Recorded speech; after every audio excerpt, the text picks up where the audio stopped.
no more. Good evening, ladies and gentlemen. Welcome back. This audience is bananas. You guys are great. Girl, sit down. Welcome back to Late Night South, I believe. I'm Jabari Thomas. Right now we have our wonderful guests in the house, Rahn Ramey. What's up, dog? How you doing, brother? You know, I'm all right. I'm sitting here just the warmth that these people here in this audience, and I'm gonna get with that girl back there. I'm gonna get with her. I got a roofie, and that's my woman. I'm fine. Can you break bread on those roofies? Huh? Can you break bread on those roofies? Can you break who? Break bread. Can you break bread on roofies? Can you hand me some? Oh, who is he? He's supposed to be the sidekick, but He ain't the sidekick. He a side dish. What the hell? What did he got that H1N1? God almighty. If you were any further back, you wouldn't be here. Lord have mercy. I guess they said we want to talk to you after the show. All right. brother, you have worked on so many shows. You worked on HBO. You've been in so many movies. Tell me something about HBO. HBO, my cousin can hook it up for you for free. No, I've been doing this a long time. I'm 50. Yeah. And I was the assistant head writer for the Drew Carey Show for 5 years, and then we realized it wasn't funny. And like the real Drew Carey Show. man, like, don't you get me started. That's my money. Shut up. Don't hurt. Hey. I'll end up with a show like you. Hey. Oh. All right. And I mean that with love. I mean that with love. We just need an oil change, that's all. I need an oil change? No, we need an oil change. All right, it's them young kids like for shizzle. I don't understand what the hell you talking about. No, I've been doing this for a while, and the road, it's like 25 years of doing this. And HBO was incredible. BET was different because I'm still waiting on the check to clear. And I don't go to church. The last time I went to church, there was a hurricane. But enough about Katrina. But I'm telling you, 2 more hurricanes, my black ass can retire. I'm telling you, man. I called State Farm. They said they didn't know Rolex made a radio. All right. So tell me But something. you know, gang, and I'm calling you gang since you're all wearing red bandanas and got guns. All right, everybody loves Sandra Bullock. She's America's sweetheart. But somehow, you never know, because, you know, but the girl with what's her name? Bombshell McGee with the tattoos, and the Nazi thing, and her and Mel Gibson ought to get together. I agree. She could be a Catholic, and in this church, never mind. Did you grow up around a lot of white people by any chance? Why? I was just wondering. Why do you say that? I don't know. It's just because. Because I enunciate? Oh, because brother intelligent? No, take Let me tell you, it's fine. You know, I pronounce it too. No, my whole family was black. Except for that white girl last night. I'm just saying.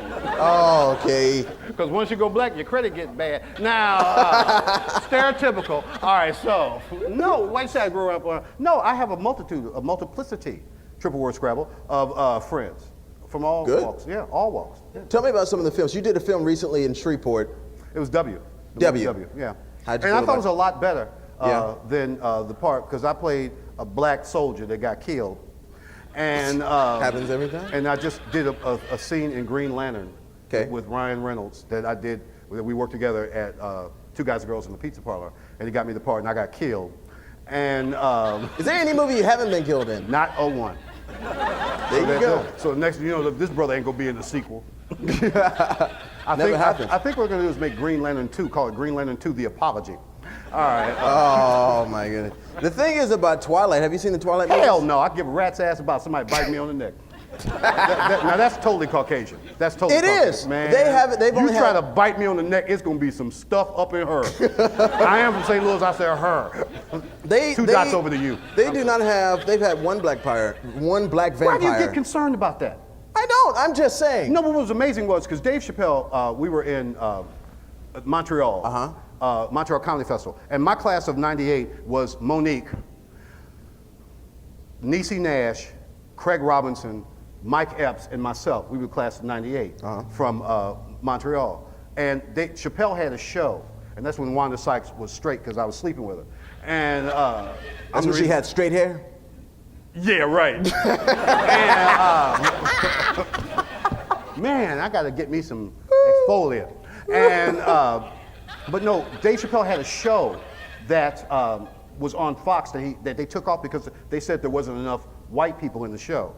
and he sued Rupert Murdoch, and he bought this white terrier, and he called it Rupert, and he kept slapping the terrier in the head, honest to God. And but it was kind of like they had a show called Friends, which I wrote for, but it was another show called Living Single, and they never said, because in Friends in New York, there was nobody of color in New York. You can't swing a dead gato and not hit a Mexican in New York.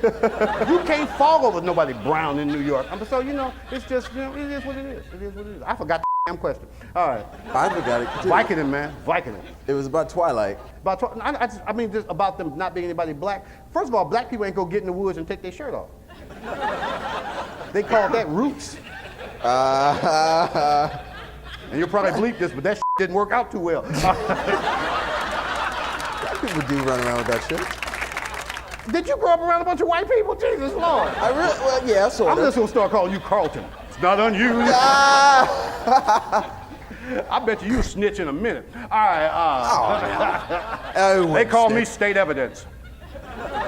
And you know there's a difference between snitching and telling? What is that? Because see, snitching is going, hey, I think if you hit me in the head, he did it. Him. I'll show you where he live. I'll take it. So. That's the difference? No, yeah, but that was my career before I attempted to do this. I was an attorney. Yeah, you were an attorney. Yeah. What did you work for Bill Murray too, as an attorney? Bill Murray. Moving on to the next story. I thought I was the only one high on stage. Come on, sidekick, sidekick.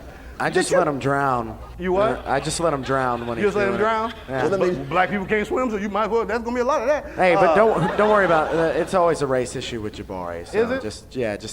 Is it a race? Well, eventually the race gotta be over. Cross the finish line, give it up. All right. There's only one color, and it's green.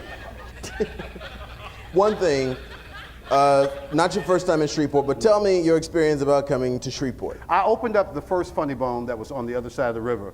When that on Saturday night, a bunch of black people would attempt to come down in that area, and then the police would shut it down, kind of like, you know, Auschwitz. And They had the good Shreveport police. and they opened it with Jerry Lee Lewis. I don't know if you remember that some years ago. And I opened up for Jerry Lee Lewis, who's obviously still on heroin. Wrap it up. And he was on heroin, and he passed out, and he only did like 2.5 songs. He got to like wop, baba, loo, baba, whatever he does, and he passed out. They told me, well, do 7 minutes. And then they said, well, you want to go back up and do 7 minutes? Well, they paid me back then. I had the hooker. It's time to go. The end. Ladies and gentlemen, the wonderful Rahn Ramey, thank you very much for being on the show. Yeah, I'm here at the Funny Bone. Yeah, it's cut the music. Thanks a lot, kids. Please, I don't have anything to sell because I have money already. God bless you. Drive safely. Get out of here. And to the black people in the back of the room, we got to watch him. All right. Rahn Ramey, ladies and gentlemen.